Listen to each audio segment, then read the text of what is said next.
Olá, bem-vindo ao Café com Cavaí. Estamos hoje com Renato Bertani, geólogo, CEO da Barra Energia, Ricardo Bedregal, geólogo, executivo da IHS Markit, e Horácio Cuenca, economista, diretor na Wood Mackenzie. Bom dia, senhores. Bom dia. Bom dia, Cavaí. Prazer estar com você. Bom dia a todos. Obrigado. O nosso sistema político para energia, regulatório, de combate aos monopólios, de mercado, estão adequados no Brasil, comparando-se com o Mar do Norte, o Golfo do México e outras regiões do mundo? Deixa eu começar a dar uma opinião sobre o que vem acontecendo no país nos últimos anos. Depois de um período que foi definitivamente catastrófico para a indústria brasileira, onde a gente ficou muitos anos sem leilões, sem uma oxigenação da nossa indústria, com uma principal forma de estimular investimentos, que é a adjudicação de novas áreas. Nos últimos 2 anos tivemos, sem dúvida, progresso no marco regulatório, que está voltando a trazer a atenção e o interesse dos investidores. Notadamente, um calendário de leilões, aperfeiçoamentos no modelo de conteúdo local, mudança na legislação que exigia a Petrobras como operadora única e com mínimo de 30% em áreas do pré-sal. Todas essas foram modificações que aperfeiçoam o sistema, mas ainda temos muito trabalho pela frente, né? Nós precisamos continuar esse trabalho, e talvez o mais importante de todo esse trabalho agora é dar visibilidade aos investidores de que não haverá retrocessos, pelo contrário, nós vamos continuar na mesma tendência. Esse sinal indicativo de que qual o caminho que nós vamos seguir no marco regulatório é absolutamente essencial, né? Retrocessos ou uma inversão dessa tendência seriam novamente extremamente prejudiciais à atração de investimentos. Recursos temos competências, temos uma cadeia de bens e serviços que é competitiva, notadamente em alguns segmentos mais específicos, mas nós precisamos, né, um aperfeiçoamento contínuo e um direcionamento positivo na atração, abertura do mercado. Qualquer sinal, ao contrário, poderá ser novamente extremamente danoso ao país. E não é só, né, Bedregal, só a questão da regulação, quer dizer, é a percepção que passa para os investidores da instabilidade possível, é isso? Exatamente isso. Eu acho que o que o Bertani falou é a questão de como você também fala isso para os investidores, né? Aproveitando o gancho do Bertani, realmente os últimos 2 anos, né, acho que foram, eu diria até fantásticos, né, em comparação aos 10 anos passados, né? Onde houve um progresso enorme, né, ou seja, em vários segmentos, não só da parte do upstream, mas a gente também viu também um esforço enorme, né, da equipe que está aí para também tentar mudar também o mercado de gás no Brasil. Claro que teve aí algumas disputas políticas que acabaram emperrando, vamos dizer assim, os avanços necessários para que você também aumente a competitividade, né? Eu acho que essa palavra competitividade é importante que ela apareça em todos os setores das cadeias, né? A gente também viu também interesse também inicial na cadeia de refino, mas quando se falou na questão de controle de preço, então a mensagem, né, ou seja, uma mensagem de retrocesso. Como nós estamos vivendo agora um período, vamos dizer assim, muito, eu diria, sensível em função dos resultados políticos que podem vir depois de outubro, né? Isso também é uma mensagem que vai se passar para o futuro do ponto de vista de que é que nós esperamos dos nossos mercados. A gente teve aí leilões com sucessos tremendos. Eu acho que o upstream, independente de quem vir, pode sofrer menos do que as outras cadeias, né? Mas ainda assim, até eu gosto muito também de aproveitar o que o Décio vem falando, né? Nós temos que aproveitar também uma janela de oportunidade, né, em relação a outros países que estão aparecendo, até porque o peak demand vai acontecer em algum momento, né? E o petróleo lá embaixo não vale nada. Então, Horácio, e comparando isso com o Mar do Norte e outras regiões do mundo que tem também potencial de petrolífero, vamos chamar assim, como é que você fala do nosso sistema regulatório? Bom, eu aproveitaria o comentário sobre os recursos que tem o Brasil para somente colocar isso em contexto, né? O Brasil é um dos países do mundo onde você mais tem recurso descoberto sem desenvolver. É impressionante. Se você faz olha tudo que já foi descoberto, atualmente descoberto sem desenvolver, uma grande percentual disso está aqui no Brasil. A gente tem ativado muito os leilões, tem se concessionado muita área, isso foi ótimo, mas também a reforma do conteúdo local tem ativado o desenvolvimento, tem grandes descobertas no pré-sal, nas bacias de Santos e Campos, que não foram na frente com o desenvolvimento. Isso pode mudar muito a cara do Brasil, é o que mais vai mudar a cara do Brasil daqui a 2025. Recursos já descobertos em desenvolvimento. E um dos principais problemas que depois do conteúdo local, que já foi resolvido, é a monetização do gás. E isso é muito importante continuar com uma estrutura regulatória que permita comercializar o gás associado do pré-sal, principalmente. Nesse sentido, outros países estão muito mais desenvolvidos, o mercado é maior, mas o Brasil tem um mercado que pode crescer para receber todo esse gás. A questão é mais deixar o arcabouço regulatório afim. Quando nós nos encontramos num evento e conversamos, e você citou a expressão janelas de oportunidade, você podia explorar um pouco e explicar para nós, isso você tinha também em relação que você estava visualizando aqueles outlooks da BP, Shell, todas elas? Exatamente.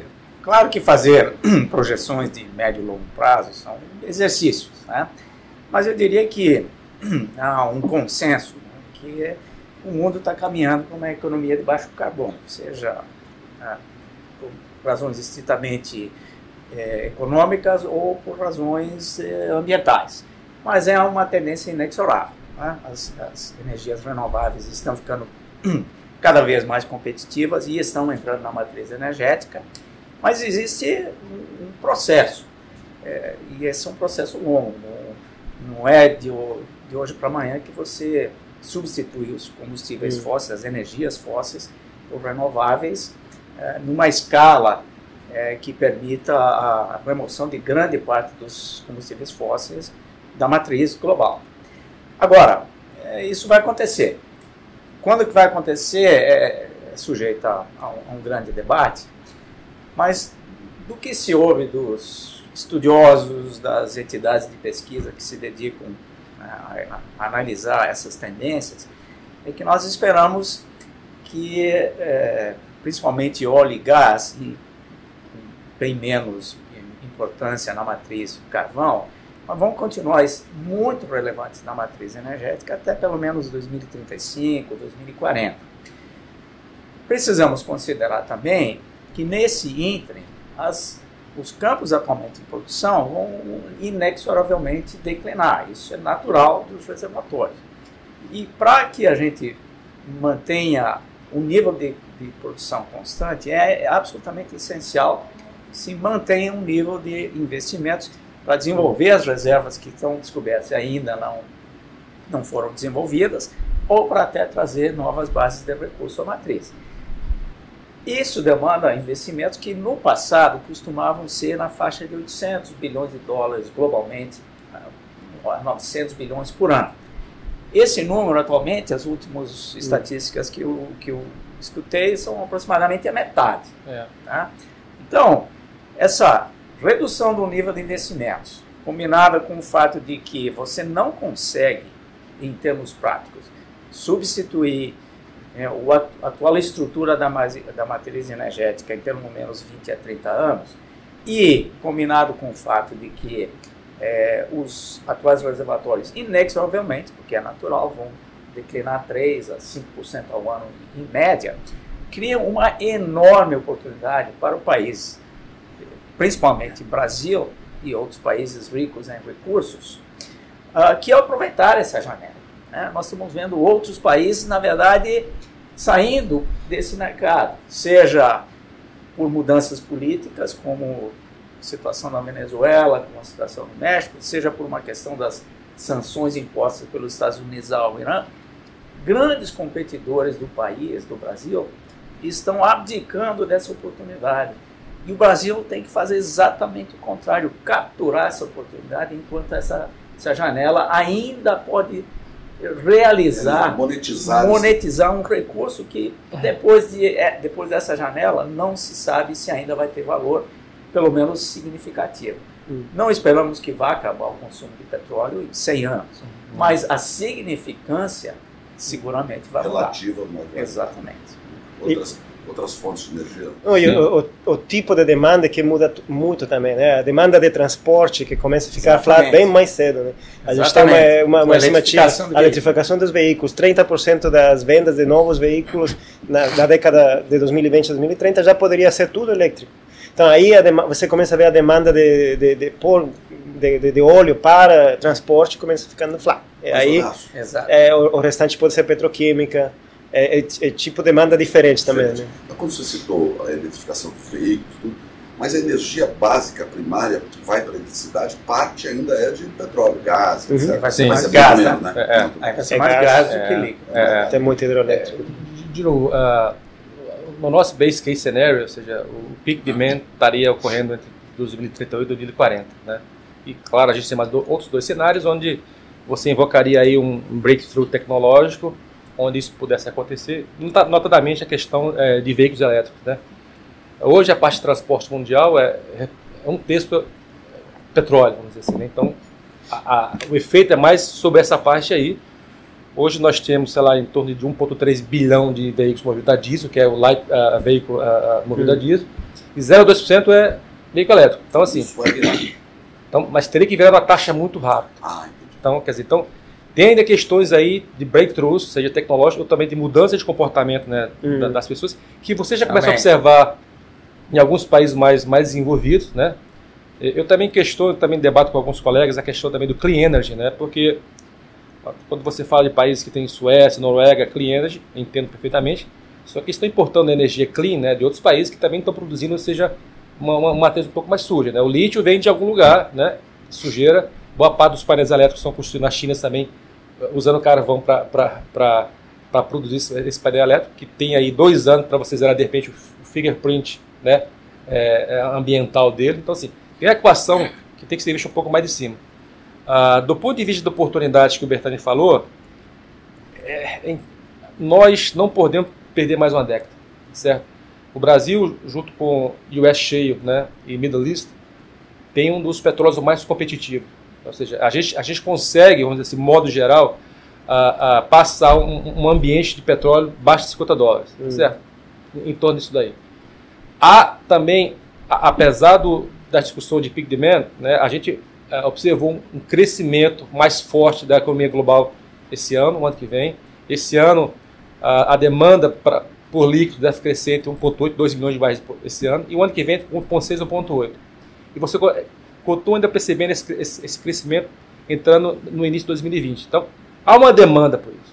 Até 2040, a gente vai ter que repor 40 milhões de barris de óleo por dia. Quem é que vai repor isso daí?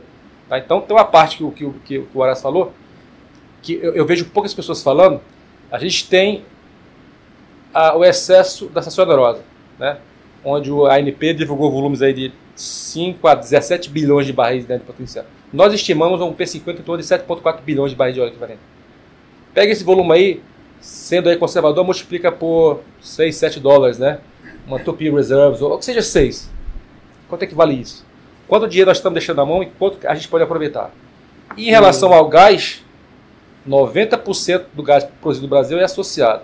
Se nós não fizermos nada, nós vamos deixar isso daí e continuar importando LNG de fora. O Brasil tem reservas provadas aí dos geólogos que nos ajudem, né?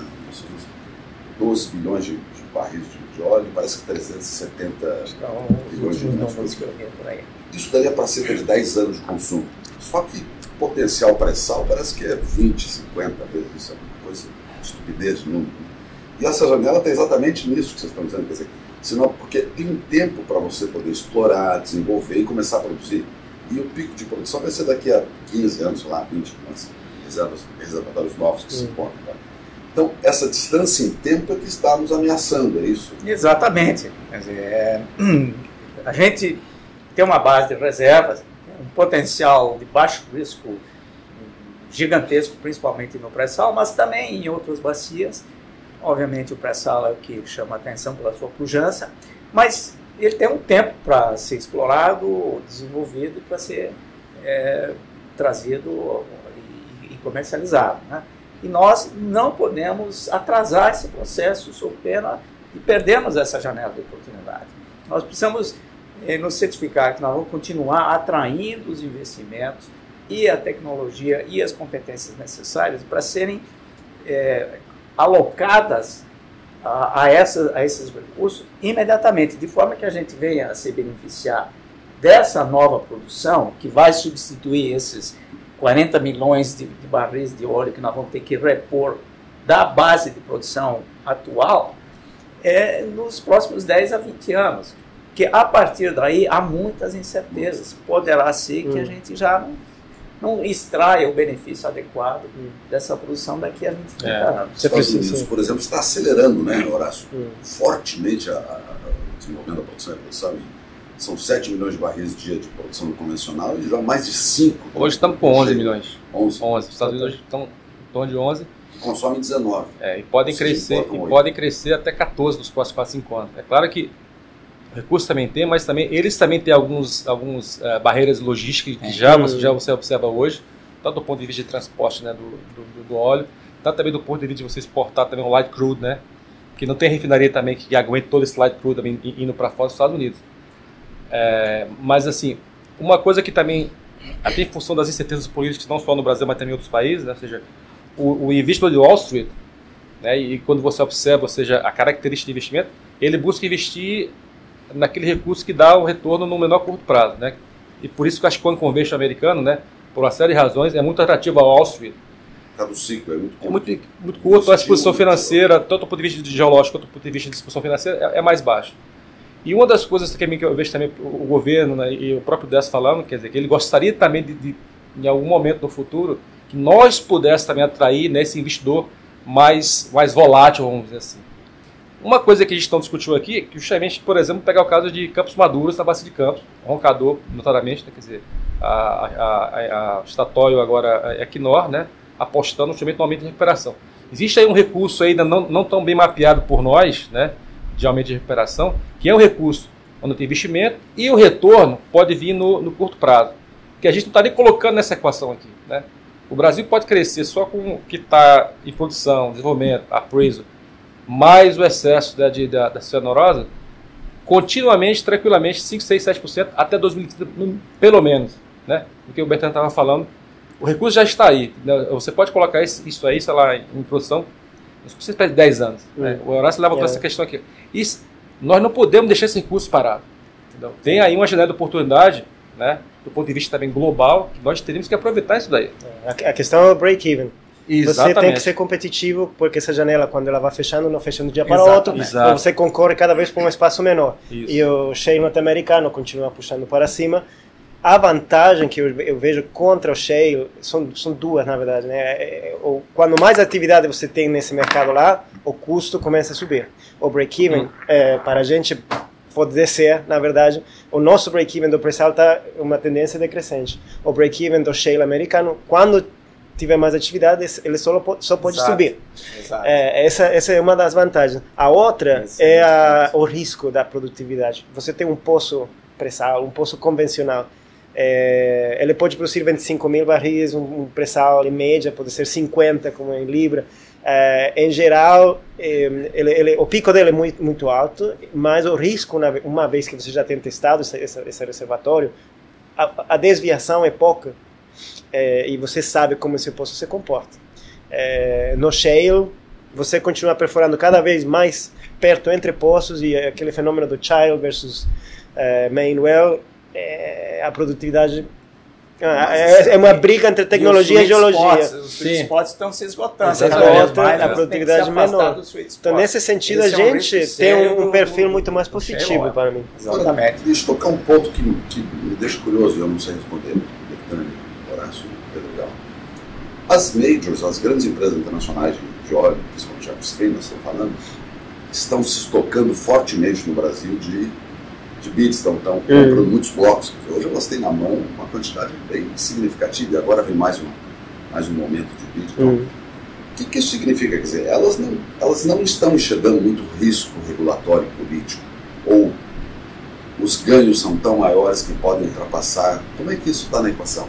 Não, elas estão investindo porque estão percebendo que no modelo que está em vigor é possível gerar um retorno. Isso. E estão apostando nas suas competências e tecnologias para cada vez mais baixar o seu break-even. E isso está acontecendo, a gente está percebendo, né? A própria Petrobras acabou de anunciar que está conseguindo reduções de custos extraordinárias, de custo de perfuração, de completação, o tempo para perfurar e completar um poço. Então, há realmente, né, um esforço enorme da indústria conseguir conviver com o modelo regulatório atual e conseguir maiores eficiências. E o modelo regulatório, os modelos de contrato hoje em vigor no Brasil, que são basicamente o de concessão, sem contar a cessão nervosa, o de concessão e partilha da produção, são viáveis. Claro. Do contrário, as companhias não estariam investindo. Mas eu queria apontar uma outra questão sobre a necessidade de a gente buscar muito mais simplificação nos nossos marcos regulatórios. E um exemplo é esse, né?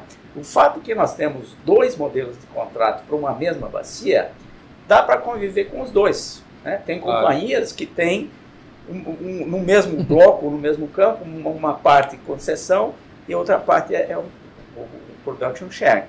Só que a primeira implicação de termos dois modelos contratuais é atraso. Por quê? Primeira coisa, vai ter que haver uma unitização dessas duas áreas com dois regimes contratuais diferentes. É viável, se faz, mas isso leva no mínimo 1 ano a mais, ou talvez até 2 anos a mais, do que levaria numa condição que fosse o mesmo tipo de contrato. E isso custa, isso atrasa, isso prejudica a nossa oportunidade de capturar essa janela.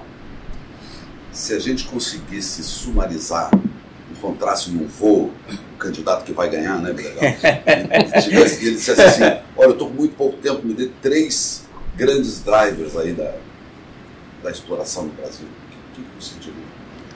Não, primeiro, eu acho que ter consciência do que o Brasil tem, né? Ou seja, realmente é do que a gente acabou de falar aqui agora, né? Ou seja, porque muito se fala que o pré-sal é nosso, tem 100 bilhões ou 50 bilhões no chão ele não vale nada. Outra coisa é ter consciência é que o país sozinho, a Petrobras sozinha, não pode fazer isso sozinho, né? E também tem a janela de oportunidade de time, ela é limitada. Então, eu tenho que buscar apoio, né, com outras empresas, né, para que eu coloque isso, né, mais rápido, de maneira que eu possa também trazer benefícios para a sociedade. Ou seja, a gente quando fala do petróleo nosso, estou muito mais preocupado com profit share, que se você olhar nos bids passados, né, chegaram a 70%, 80% de profit oil. Quando você faz o total government take, é quase 90% ou mais. Então, assim, o benefício, quando você acha que está indo para uma empresa internacional, eu acho que a gente tem que chegar isso com mais clareza, porque o benefício é da sociedade como um todo, né? Ou seja, o óleo em si vai estar sendo vendido, mas o governo vai ter a maior parte disso daí. E só, acho que adicionando o que o Bertone falou, a gente teria que tentar tornar as coisas um pouco mais claras do ponto de vista regulatório e demonstrar para a comunidade como um todo que a gente não vai estar mexendo nisso toda hora, né? Estabilidade. Eu acho que no upstream a gente está um pouco mais seguro, como eu já falei aqui. No midstream, no passado, uma presidente assinou, né, um papel e bem que quase que quebrou, né, o mercado energético no Brasil. Então, assim, a gente teria que evitar esses sinais, né, temerosos, porque uma canetada pode matar 10 anos, seja no upstream ou no downstream. Então, esse era o recado que eu daria. E cercar também de pessoas técnicas boas. A Petrobras, ninguém pode negar, né, é excelente, né, tecnicamente falando, em todas as áreas. Então, assim, o novo presidente tem nas mãos, ou seja, acho que as informações para tocar, né, esse setor. Os 3 principais pontos para mim é voltar sobre a monetização do gás, achar uma solução fácil, certa para monetizar o gás, baixar o tamanho mínimo de uma descoberta para chegar ao que você falou.